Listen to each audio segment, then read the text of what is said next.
Hello, everyone. My guest today is Sindre Holland. He was born and raised in Norway, but lives with his beautiful wife, son, daughter, and dog in Brooklyn, New York. He's the founder and CEO of Sales Screen, the world's most comprehensive gamification platform that creates a fun, motivating, and competitive atmosphere for revenue teams. All right, Sindre, you ready to take us to the top? Sure. All right, this revenue space is sort of hot right now. Would you put yourself in like the revenue intelligence space or like the call tracking space or more like an HR tool, gamification tool to help people meet their quota?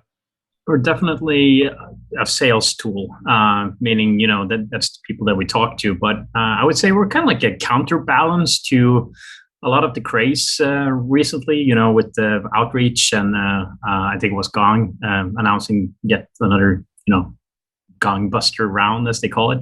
But they're all about automation, artificial intelligence, machine learning. We're more about the humans. It's like, it's still people closing business, and your biggest asset and cost, I would say, is people. So how can you kind of unlock that next level by pushing the human buttons? So that's kind of where we sit. So tell me more about Sales Screen. What's the title of the person at a company that's usually paying for your technologies? The head of sales, head of revenue, something else?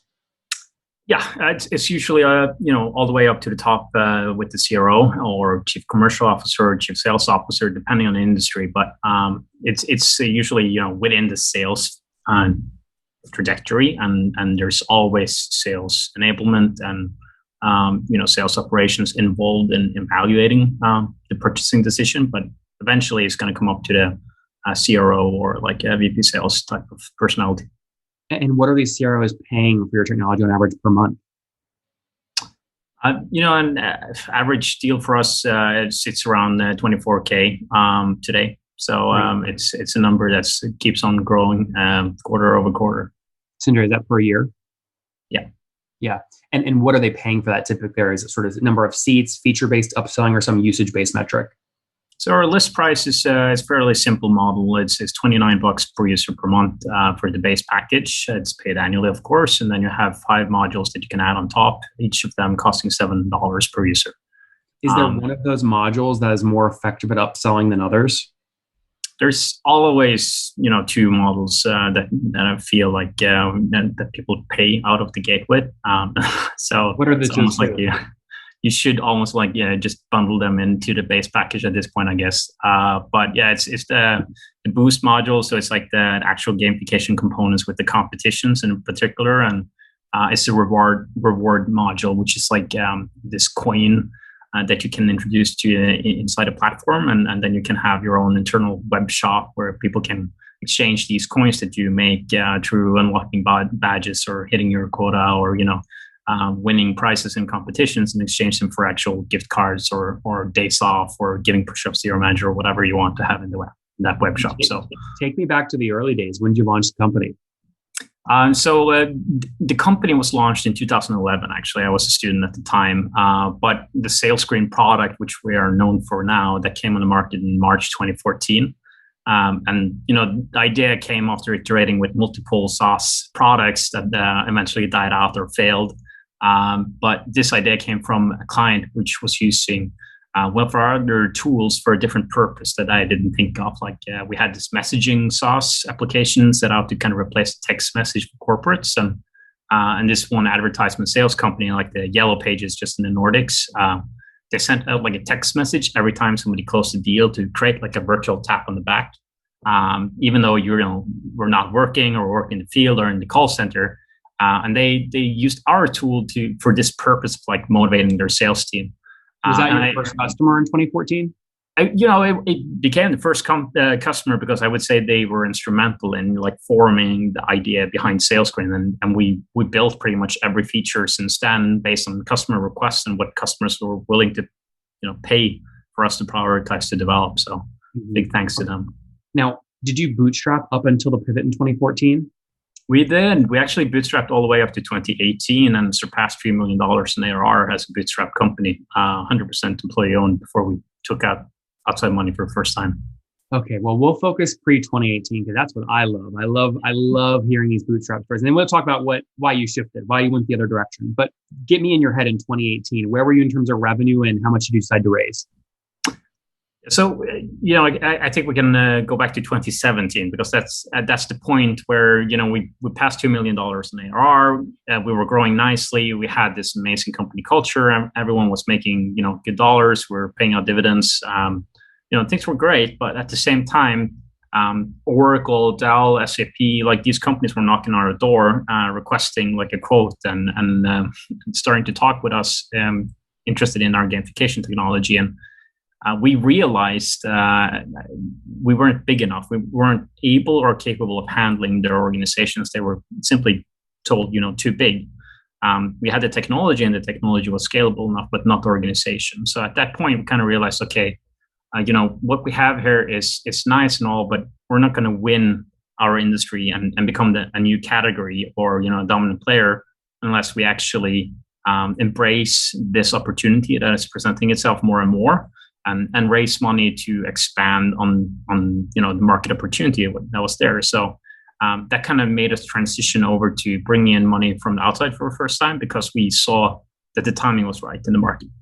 Mm-hmm. How much did you end up raising in 2017, 2018? So at that time, we didn't have like that machine built out that is more well now known today, I would say, and which we also have today. But at the point, I wasn't sure like how much money I needed because at point in time we made money. So I raised like $2 million just to have something to start with, and then since then I haven't really done any emissions either. Just taken, I guess, total 4 million more in loan. Most recently this year, a couple of million more. So now we're kind of hitting the stride of where we can convert money that we take into actual growth, and the growth is accelerating quite rapidly. So to talk to me, 2 million in 2017, 2018 as equity. You mentioned you were paying dividends to the team at that point. How big was the team at that point? At that point, we're a bit over 20 people, I think. And there's a lot of bootstrap founders that are trying to set up dividend plans for their teams. How did you structure your dividends before you raised? So we only pay dividends once. We usually took all the money that we made and just reinvested it in future growth. So we're, even at the time, very growth oriented. And the one time we did it, it was based on how much equity each employee owned at the time. Naturally, me being the founder of the company, I had the most, but later on, my co-founders was instrumental in building SalesScreen. Naturally, had the second most, and then onwards and onwards. How much of the company, again, pre-raising, did you and your co-founder own? 100%. Well, what about your team? Like all the shares was held by employees. Yeah. So that's what I'm trying to split up. How much was owned by you and your co-founder versus the team? Oh, okay. So yeah, me and my co-founders, we at that point in time, I think we own roughly 60%, perhaps, and the rest 40%. Okay, got it. So that's a pretty aggressive employee option pool. So they're very incentivized. They've got a lot of upside there. Yeah. So and it's still a pivotal part of our core strategy is to have everyone involved in on the upside. Now that we're kind of raising money again. And we'll talk about that in a second. When you broke 2 million in ARR in 2017, how many customers were you serving? At that time, we were mainly like SMB focused. So I think we were north of 300. Okay. And how many customers today? Now it's only a bit north of 400 customers and 20,000-ish salespeople on the platform. Got it. Can I take that 400 times the $24,000 average ACV? So you're doing like 800 grand a month right now in revenue, something like that? Yeah, right now we're probably going to end this year around 10. So I think if I'm going to look at my booked revenues right now, we're a bit north of $6 million ARR. Oh, great. Congratulations. What drove most of the growth from 2017, from 2 million to 6 million today? It's mostly sales, sales driven and us going up market, having larger enterprise clients joining in and getting, 10xing our annual contract value. Mm-hmm. And what is growth like? If you're at 6 million run rate today, where were you exactly a year ago? Exactly a year ago, a bit less than four. Okay, so Um, healthy growth. I mean, not like doubling year over year, but still healthy growth. yeah, if we look at like since 2015, it's 56% year over year Yeah. growth. And if we look at the annualized growth of like last quarter, we're at 71%. The quarter before that, we're at like 160%. So it still goes a bit up and down because we have more of these enterprise deals coming in. Yeah. But it's around 100% growth right now. hmm When you in 2020, I think you said you decided to take a $4 million loan. Is that accurate? And if so, why did you decide to do that? Um, it's mainly because we built out the machine. So at this point in time, we started. One of the goals was kind of to expand in North America. We had the brand recognition. We had most of the revenue in Europe, and we wanted to make like the shift towards North America. And that's when I moved to New York personally, like into 2019. And we started to invest more in North America and build out that core team in 2020.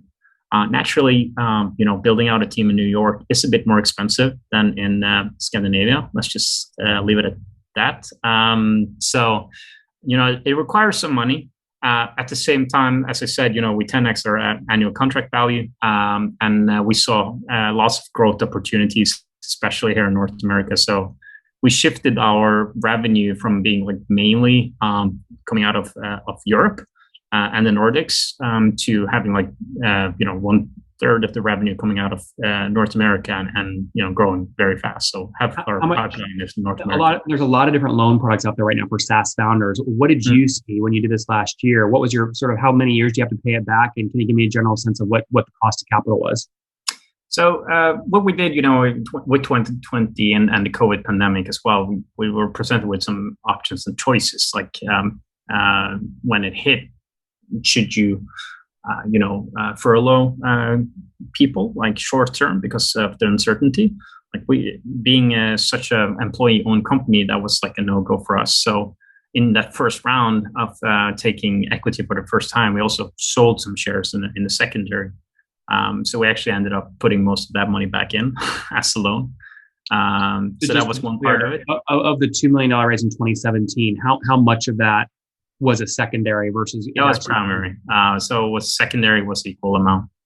Oh, got it. So 2 million was primary, 2 million was secondary. You raised 4 million. Yeah. I guess you can say it. So over two rounds. So the second part came in 2020. So that was kind of like put back into the company mainly, and then we did a convertible note this year, just leading up to a bigger round. Yeah. What the 2 million you raised this year on the convertible note? What cap were you able to negotiate? No, I was only on a discount on the next round. Oh, smart. So uncapped at what, like a 20% discount? Yep. That's not okay. That's not bad. So, I mean, what do you think you can go out now to the market? You're raising now. How much do you want to raise? Right now, it's definitely going to be north of $120 million. Yeah. You mean your valuation will be north of that? Yeah, our enterprise valuation. I guess that's but eventually what you're asking for. But how much capital do you want to go raise?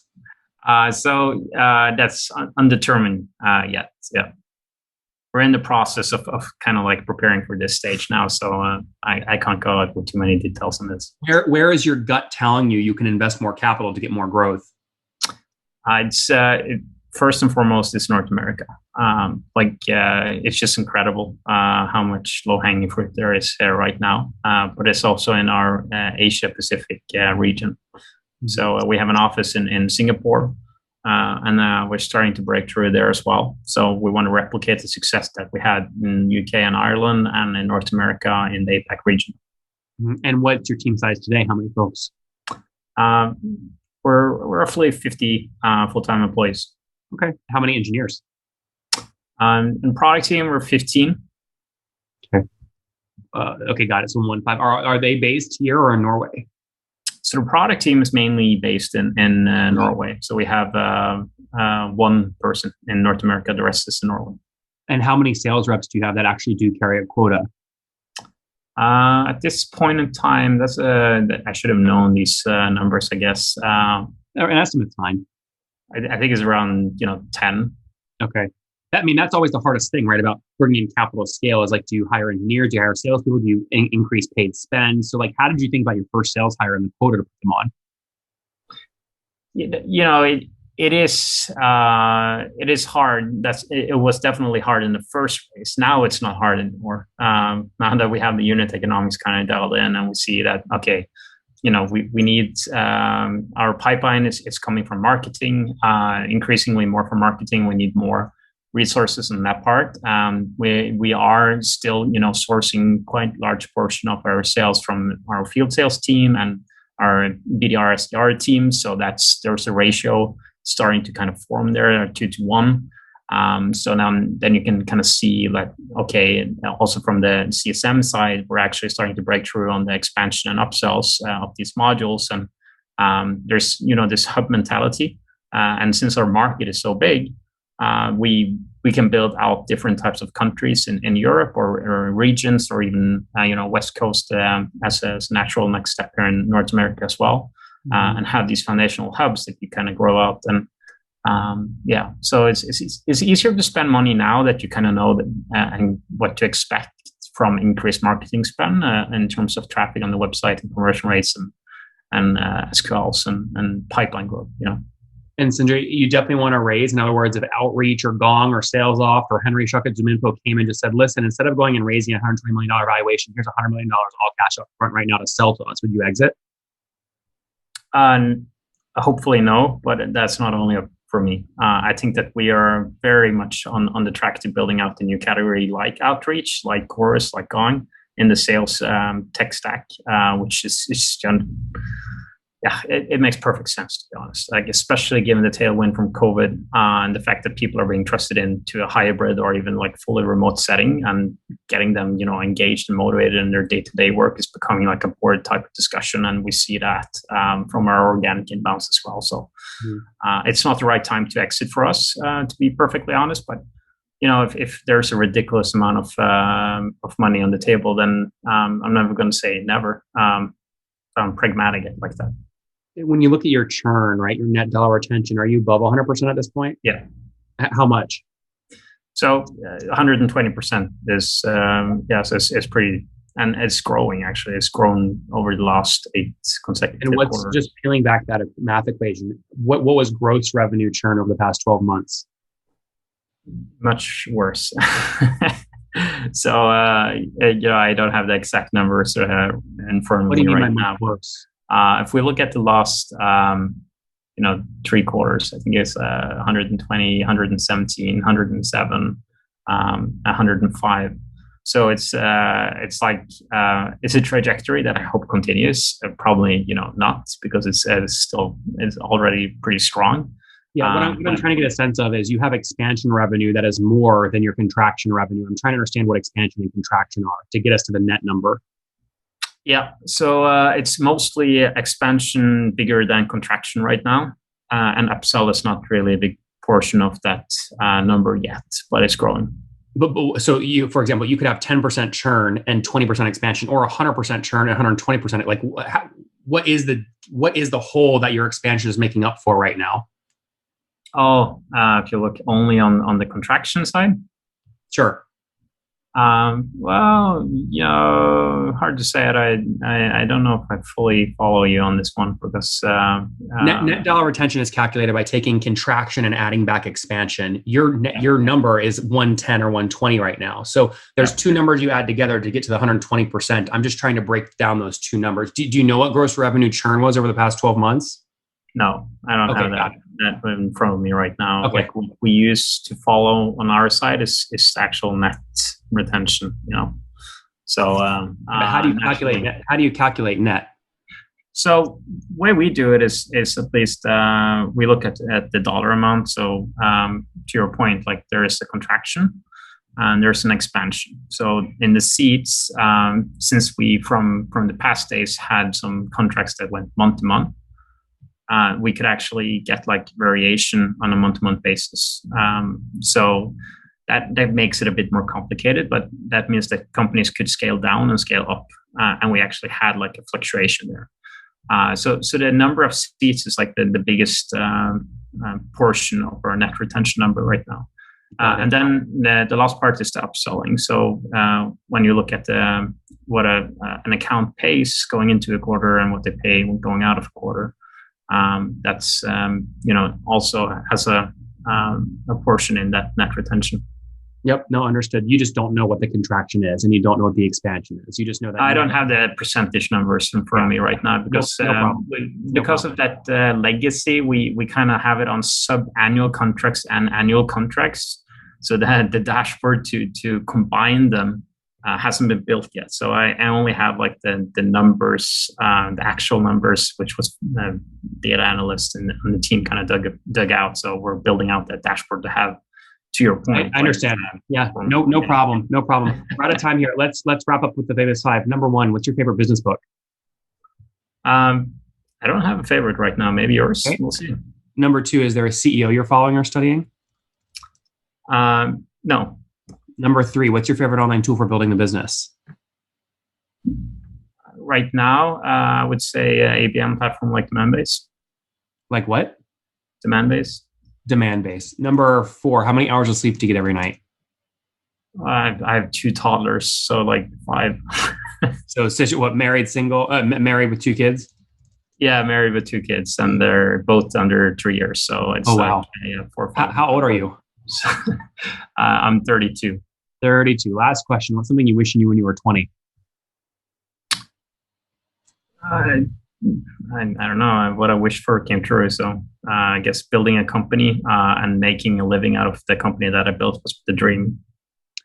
Guys, salescreen.com, gamifying the sales process to get better performance out of your reps, playing sort of in the same space as Gong, CallRail, these revenue acceleration tools. They grew from $4 million in revenue last year in terms of run rate to $6 million. Today, they raised about $4 million in total capital, including a bit of a combination there. That secondary, looking at potentially raising another $10 million today at $120 million plus valuation, as they've scaled nicely from 300 to 400 customers over the past 3 years with their team of 50 people, 15 engineers. We'll see what happens next. Sindre, thanks for taking us to the top. Thank you.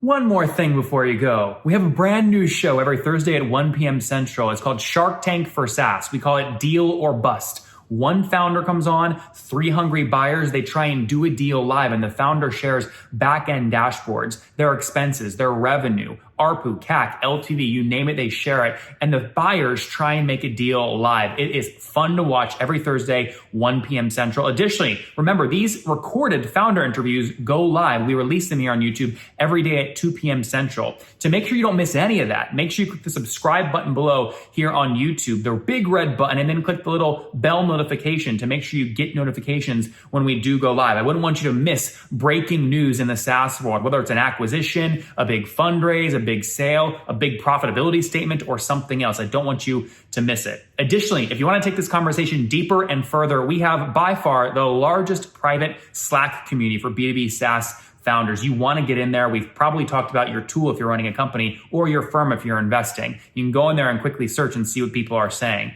Sign up for that at nathanlatka.com/Slack. In the meantime, I'm hanging out with you here on YouTube. I'll be in the comments for the next 30 minutes. Feel free to let me know what you thought about this episode. And if you enjoyed it, click the thumbs up. We get a lot of haters that are mad at how aggressive I am on these shows, but I do it so that we can all learn. We have to counter those people. We got to push them away. Click the thumbs up below to counter them and know that I appreciate your guys' support. All right, I'll be in the comments. See ya.